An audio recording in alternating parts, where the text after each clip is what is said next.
2028년 아마존 정글은 여전히 지구의 심장처럼 숨쉬고 있지만 과거와는 전혀 다른 모습으로 인간 앞에 서 있다. 끝없이 이어지는 초록의 물결, 하늘을 가릴 만큼 높이 자란 나무들, 그리고 숲길을 머금은 공기는 여전히 변함없지만 그 안에는 새로운 기술과 인간의 선택이 남긴 흔적이 조용히 스며들어 있다. 예전에는 탐험가와 과학자만이 이곳을 찾았다면 이제는 환경연구용 드론과 인공지능 관측 시스템이 숲의 일부처럼 자연스럽게 작동하며 숲의 변화를 실시간으로 기록한다. 나뭇잎 위에 떨어지는 빗방울 소리와 함께 초소형 센서들이 토양의 상태를 분석하고 나무의 성장과 탄소 흡수량을 계산하며 숲은 더 이상 단순한 자연이 아니라 살아있는 거대한 데이터 생태계가 되었다. 2028년에 아마존은 인간에게 개발의 대상이 아니라 공존의 시험장이 되었다.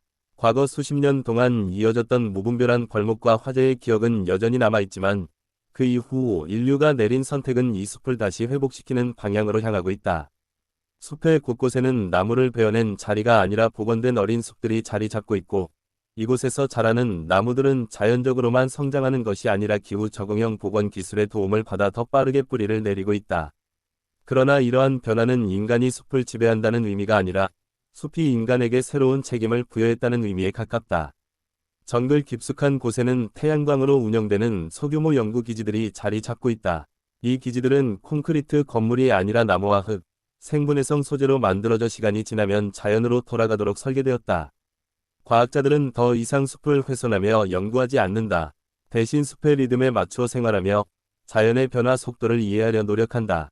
인공지능은 수백만 종의 생물 소리를 분석하여 멸종 위기의 신호를 감지하고 이전에는 인간이 알아차릴 수 없었던 생태계의 미세한 균형 변화를 경고한다. 밤이 되면 2028년에 아마존은 또 다른 얼굴을 드러낸다. 과거에는 어둠 속에서 들려오는 소리가 두려움의 대상이었다면 이제는 그 소리들이 하나의 거대한 교향곡처럼 분석되고 기록된다.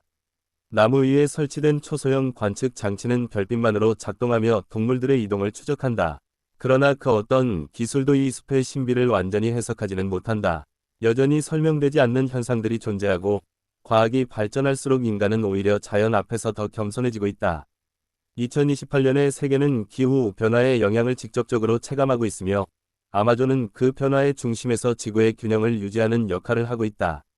이 숲이 흡수하는 탄소의 양, 만들어내는 산소의 흐름, 그리고 수증기가 만들어내는 거대한 대기순환은 단순한 지역의 문제가 아니라 전 세계의 생존과 연결되어 있다.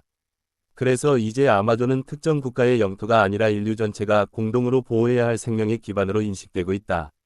숲속의 생명들은 여전히 인간보다 오래된 방식으로 살아간다. 제규어는 조용히 강가를 따라 움직이고 형형색색의 새들은 새벽 공기를 가르며 날아오른다. 작은 곤충 하나까지도 이 거대한 생태계의 중요한 일부이며 2028년의 과학은 이 작은 존재들이 얼마나 정교한 균형 속에서 서로 연결되어 있는지를 점점 더 명확히 보여주고 있다.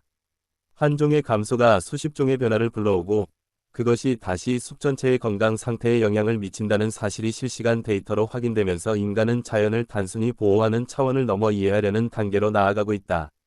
이제 아마존을 방문하는 사람들은 관광객이 아니라 학습자에 가깝다. 방문객들은 증강현실 장비를 통해 눈에 보이지 않는 생태 정보를 확인할 수 있지만 동시에 일정 시간 이상 기술 사용이 제한된다. 숲을 경험하는 가장 중요한 방식은 여전히 직접 보고, 듣고, 느끼는 것이기 때문이다. 인간의 감각이야말로 자연과 연결되는 가장 오래되고 정확한 도구라는 철학이 이곳의 기본 원칙이 되었다.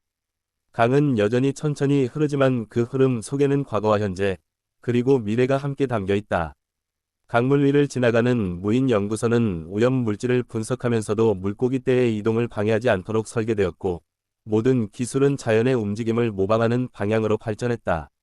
인간이 만든 기계조차도 이제는 자연을 흉내내는 존재가 된 것이다. 2028년에 아마존에서 가장 중요한 변화는 기술이 아니라 인간의 태도이다. 지역 공동체와 원주민의 지식은 최첨단 과학과 동등한 가치를 인정받고 있으며 숲을 이해하는 데 있어 그들의 경험은 데이터만큼이나 중요한 역할을 한다. 오래전부터 이어져 온 자연과의 공존 방식은 이제 미래 생존 전략의 핵심이 되었다. 과거에는 개발을 위해 사라졌던 지혜가 이제는 숲을 되살리는 열쇠로 다시 돌아온 것이다. 새롭게 심어진 나무들이 자라나면서 숲은 조금씩 상처를 회복하고 있다. 하지만 그 회복은 빠르지도 완전하지도 않다. 아마존은 인간에게 기다림을 가르치고 있다. 기술은 많은 것을 바꿀 수 있지만 생명이 성장하는 시간 자체를 단축할 수는 없다는 사실을 이곳은 조용히 증명한다.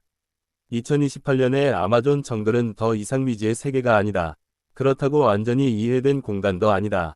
그것은 인간과 자연이 서로를 다시 배워가는 과정 속에 있는 살아있는 교실과도 같다. 이곳에서 인간은 발전이라는 단어의 의미를 다시 정의하고 있으며 정복이 아닌 공존, 소비가 아닌 순환, 속도가 아닌 균형이라는 새로운 가치가 자리 잡고 있다. 숲은 여전히 숨쉬고 성장하고 변화한다. 그리고 그 변화 속에서 인간 역시 변하고 있다. 2028년의 아마존은 단순한 자연 환경이 아니라 인류가 어떤 미래를 선택할 것인가를 비추는 거울이 되었다. 이 거대한 녹색의 세계는 아무 말도 하지 않지만 그 침묵 속에서 인간에게 가장 중요한 질문을 던지고 있다. 우리는 이 숲과 함께 살아갈 준비가 되어 있는가?